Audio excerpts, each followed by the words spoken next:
রাধে রাধে। এখন আমি তোমাদের সাথে শেয়ার করছি 38 সাইজের একটি ডবল ব্রাকাট ব্লাউজ, যেটার ফ্রন্ট পার্টের পুরো ডিজাইনটা কাটিং সহ স্টিচিং সহ পুরোটাই থাকছে একই ভিডিওতে।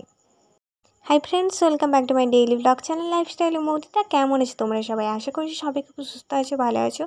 আমরাও খুব ভালো আছি। তো যাই হোক, আমি যেটা বলেছিলাম তোমাদের সাথে, এখন 38 সাইজের যে ব্লাউজটা শেয়ার করছি, সেটা আগে আমি পেপার পেস্টিং করে নিচ্ছি, মানে পেপার কাটিং করে নিচ্ছি। তো তারপরে আমি মেন ফেব্রিকের ওপর এই অংশগুলো একটা একটা বসাবো এবং একটা একটা করে কাটিং করব। তারপর তো সেলাইটা অলরেডি শেয়ার করেই দেবো তোমাদের সাথে একই ভিডিওতে, যেহেতু বলেছি। তো একই ভিডিওতে কাটিং এবং স্টিচিং দুটোই শেয়ার করব। তো এখানে পেপার কাটিং করার একটাই মানে বা উদ্দেশ্য, যেটা হচ্ছে কাপড়ের বেশি অংশটা কাটিংও হয়ে যায় না। কারণ পেপারে আগে যদি আমরা কাটিং করে নিই, তাহলে আমরা যখন মেন ফেব্রিক বা লাইলিনের ওপরে এই ডিজাইনগুলো মানে একটা একটা পার্ট বসাবো, তখন সেখানে কিন্তু কাপড়ের পরিমাণটা অনেকটাই কম লাগে। আর তোমরা যদি পুরোটাই কাপড়ের ওপর করতে চাও, তাহলে সেখানে কাপড়টা অনেকটাই লাগে। কারণ তোমাদেরকে আগে এই যে স্ট্রাকচারটা আমি এখন যেটা বানাচ্ছি, এটা লাইলিনের ওপর করতে হবে, তারপরে এই অংশগুলো আবার এক্সট্রা করে বাড়াতে হবে। তখন কতটা কাপড় এক্সট্রা চলে যাবে, তার জন্যে কম খরচে পুষ্টিকর খাদ্য যেটাকে বলে, সেটাই আগে পেপারে কাটিং করে নিচ্ছি। তারপরে আমি এটা মেন ফেব্রিক এবং লাইলিনের উপর বসিয়ে কাটিংটা করে দেব। যাই হোক, অনেক বেশি বকবক করে ফেললাম, এবার কাজের কথায় আসি। একটা একটা করে আমি এখানে মার্কিং করে নিচ্ছি এবং মার্কিংগুলো কতটা মাপ নিয়ে করছি সেটা প্রত্যেকটা আমি স্ক্রিনে তোমাদের সাথে শেয়ার করে দিচ্ছি, যাতে তোমাদের বুঝতে সুবিধা হয়। এখানে দেখো আমি লিখেও দিচ্ছি, যাতে তোমরা ভালোভাবে আরও বুঝতে পারো। আর এখানে আমি গলার শেপটা দিয়ে দিলাম এই বক্সের মধ্যে, একটু ভি টাইপের, মানে এটা একদম সরু ভি নয়, এটা একটু চওড়া ভি। তো যাই হোক, এবারে দেখো ওপর থেকে 12 ইঞ্চি আমি একটা দাগ দিলাম। তো 12 ইঞ্চি দাগ দেওয়ার পরে এই পোর্শনটা আমি সোজা স্ট্রেট লাইন একটা টেনে দিলাম। তো এই স্ট্রেট লাইনের ওপর থেকে এবার কি করে দেখো, এখানে আমি 6.3তে একটা মার্জিন করলাম একদম ধার থেকে নিয়ে, আর আর্মহোলের কাছে 2.5 ইঞ্চি একটা দাগ দিলাম। আর এই যে এখানে আমি দাগটা আমি ভালো করে দিয়ে দিচ্ছি, আর এই যে গলার বক্সে, ওই বক্সটাতে 1 ইঞ্চি একটা দাগ দিলাম। এবার এই তিনটে দাগ একসাথে আমি মিলিয়ে নেব এইভাবে। তো মিলিয়ে নেওয়া হয়ে গেছে। এবারে দেখো এখানে 3 ইঞ্চি আমি উপর থেকে একটাতে দাগ দিলাম, আর এই সাইডটা থেকেও 3 ইঞ্চি আমি একটা দাগ দিলাম। তো এরপরে এই দাগ দুটো আর মাঝখানে, এইখানে দেখো মাঝখান বরাবর আমি দাগটা দিয়ে দিচ্ছি। এবারে এই মাঝখান বরাবর নিচ থেকে 2.5 ইঞ্চি আমি একটা দাগ দিলাম, আর এই পয়েন্টগুলো একটা একটা করে এইভাবে আমি জয়েন করে নেব। এরকম ক্যারচাভাবে এরকমভাবে মানে জয়েনটা করতে হবে, যেহেতু জয়েনটা সেরকমভাবেই করা আছে, মানে এই পয়েন্টগুলো একটা একটা করে মেলাতে হবে। আর এখানে আমি দেখো এরপরে 0.5 উপরে বেল্টের একটা দাগ দিয়ে দিলাম। এই যে এই বেল্টের দাগটা হচ্ছে এইটা। তো এরপরে পুরোটাই আমার মার্কিং করা হয়ে গেছে। এবারে আমি এটা কাটিং করব। তো কাটিং করার জন্য প্রত্যেকটা আমি একটা একটা করে পার্ট দিয়ে দিচ্ছি। তো একটা একটা করে পার্ট আমার করা হয়ে গেছে। এবারে পুরো এই স্ট্রাকচারটা মানে যেটা বানালাম এতক্ষণ ধরে, সেইটা আমি কাটিংটা করে নেব। তো কিভাবে কাটিংটা করে নিচ্ছি তোমরা অবশ্যই সেটা বুঝতে পারছো। আর এটা যেহেতু ফ্রন্ট পার্ট, তার জন্য এই যে আর্মহোলের পজিশনটা কিন্তু 1/2 ইঞ্চ কমিয়ে, মানে ভেতরের দিকে কমিয়ে কাটিংটা করতে হবে। আর এখানে আমি বেল্টের পার্ট কাটিং করে নিলাম, তারপরে এই যে গলার পার্টটাও আমি কাটিং করে নিচ্ছি। আর এখানে এবারে আমি এই যে খাপ মানে খাপের যে পার্টটা হবে, সেই খাপ পার্টটাও আমি কাটিং করে নিলাম। এবারে দেখো এখানে এইখানটা মাঝখান বরাবর এটাও কাটিং করে নিলাম। যেহেতু দুটো পার্ট হবে, এখানে টোটাল 4টে পার্ট হয়ে গেছে। এবার আমার এই দুটো পার্টের কাজ লাগবে না। এই দুটো পার্ট হচ্ছে একটা 3 নম্বর এবং বেলটা হচ্ছে 4 নম্বর। আর এই যে এইটা নিয়েছি, এইটা হচ্ছে 1 নম্বর। আসলে আমার মার্কিং করাটা ভুল হয়েছে, এইটা 1 নম্বর পার্টই হবে, আমি এখানে 3 নম্বর করে দিয়েছি। যাই হোক, বাদ দাও। আর এইটা একটু তোমরা ইগনোর করো, এটা 1 নম্বরের জায়গায় 3 নম্বর হয়ে গেছে। আর এখানে পুরো শেপটা আমি বসিয়ে এরকমভাবে পুরো শেপটা নিয়ে নিলাম। এরপর এই সাইডে 0.5, এই সাইডে 0.5 এবং নিচে 1 ইঞ্চ করে আমি দাগটা একটা স্ট্রেট লাইন দাগ দিয়ে দিলাম। তো দাগ দিয়ে দেওয়ার পর এবং নিচে 1 ইঞ্চি আবার একটা দাগ দিলাম। এবার প্রত্যেকটা পয়েন্ট জয়েন্ট করার পালা। কিভাবে জয়েন্ট করছি সেটা ভালো করে তোমরা দেখে নাও, আশা করি তোমরা বুঝতে পারবে। খুবই সহজভাবে এবং সিম্পলভাবে আমি তোমাদের সাথে বোঝানোর চেষ্টা করেছি, যাতে তোমরা ভালোভাবে বুঝতে পারো এবং নিজেদের ব্লাউজের ক্ষেত্রে ট্রাই করতে পারো। 1 নম্বর পার্ট আমার হয়ে গেছে। আর এখানে আমি দেখো এই যেই দাগগুলো দিয়েছি সেই দাগ বরাবরই এখানে কাটিংটা করে দিচ্ছি। এটা শুধুমাত্র 38 সাইজ ব্লাউজের জন্যই।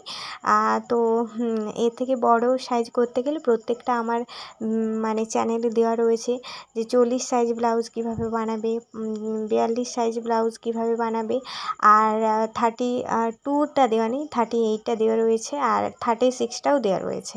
তো সেটা তোমরা ভালো করে দেখে নিও, দেখে নিলে আশা করি তোমরা বুঝতে পারবে। এবারে আমি চলে আসি 2 নম্বর পার্ট, যেটাও বাড়ানোর কাজ আমাকে করতে হবে। এই ছাপটা পুরোটাই আমি নিয়ে নিলাম। এবারে দেখো এই মাঝখানে পয়েন্টটা করে দিচ্ছি, এবারে প্রত্যেকটাতে আমি বাড়াবো। আর এখানে 3 ইঞ্চ যেহেতু রয়েছে, এখানে আমি ওপর থেকে 3.5 ইঞ্চে একটা দাগ দিলাম, মানে ওপর থেকে 0.5 এক্সট্রা উঠে যাবে উপরের দিকে। আর এটা এরকম সুন্দরভাবে আমি মার্কিং করে দিলাম। এবার প্রত্যেকটা সাইডে আমি 1 ইঞ্চ করে বাড়িয়ে নেব, উপরে নিচে 2 সাইডেই 1 ইঞ্চ করে আমি বাড়িয়ে নিচ্ছি। এবার এই দাগগুলো একটা একটা করে জয়েন্ট করে দেব। তো জয়েন্ট করা হয়ে গেছে। এবারে দেখো আমি কাটিংটা করে দেব। তোমরা যদি সেলাই মার্জিনের জন্য 1/2 ইঞ্চ করে এক্সট্রা রাখতে চাও অবশ্যই কিন্তু রেখে দিতে পারো, তাতে কোনো সমস্যা নেই। আমার এটাতেই হয়ে যাবে, তার জন্য আমি আর রাখলাম না। তো এখানে হয়ে গেছে 1 নম্বর 2 নম্বর পার্ট বাড়ানোর কাজ শেষ। এবারে আমি দেখো প্রত্যেকটা তোমাদের সাথে শেয়ার করে দেবো। এই যে 1 নম্বর 2 নম্বর পার্ট, তারপরে বেল্টের পার্ট এবং সাইডের পার্ট। তো 1 2 3 4 প্রত্যেকটা পার্টই আমার কাটিং হয়ে গেছে। এখানে আমি মেন ফেব্রিকের ওপর এবং লাইলিনের উপর কাটিং করে সেগুলো সব পিন দিয়ে সেট করে দিয়েছি। মেন ফেব্রিকের নিচেই লাইলিনগুলো রয়েছে এবং সেটা পিন দিয়ে সেট আপ করা রয়েছে। তোমরা দেখতেই পাচ্ছ দু সাইডে আমি করে তোমাদের সাথে এখন শেয়ার করে দিচ্ছি। এবার আমি এই যে বাম হাত দিয়ে দেখাচ্ছি ওই সাইডেরটা এখন আমি কমপ্লিট করব। তো চলো বাম সাইডেরটা এখন আমি কমপ্লিট করে দিই। তো এখানে প্রত্যেকটা আমি সেলাই করে নেব, যেহেতু লাইলিনের সাথে অ্যাটাচ করতে হবে তার জন্য আমি সেলাই করে দিচ্ছি। তোমরা 1/2 ইঞ্চ বাদ দিয়ে সেলাইটা করে নিতে পারো। প্রত্যেকটা একেবারে 1/2 ইঞ্চ বরাবর আমি মানে 1/2 ইঞ্চ বাদ দিয়ে সেলাইটা করে নিচ্ছি আর কি। তোমরা চাইলে একদম ধার বরাবর সেলাই করতে পারো, যার যেরকম ইচ্ছা। তো এরপরে দেখো আমি এটাও সেলাই করে নিচ্ছি। 1 নম্বর পার্ট যেটা রয়েছে সেটা আমি সেলাই করে নিচ্ছি। পরপর প্রত্যেকটা পার্ট আমি সেলাই করে নেব, মানে 4টা পার্ট রয়েছে, 4টা পার্টই আমি এক এক করে সেলাই করে নেব।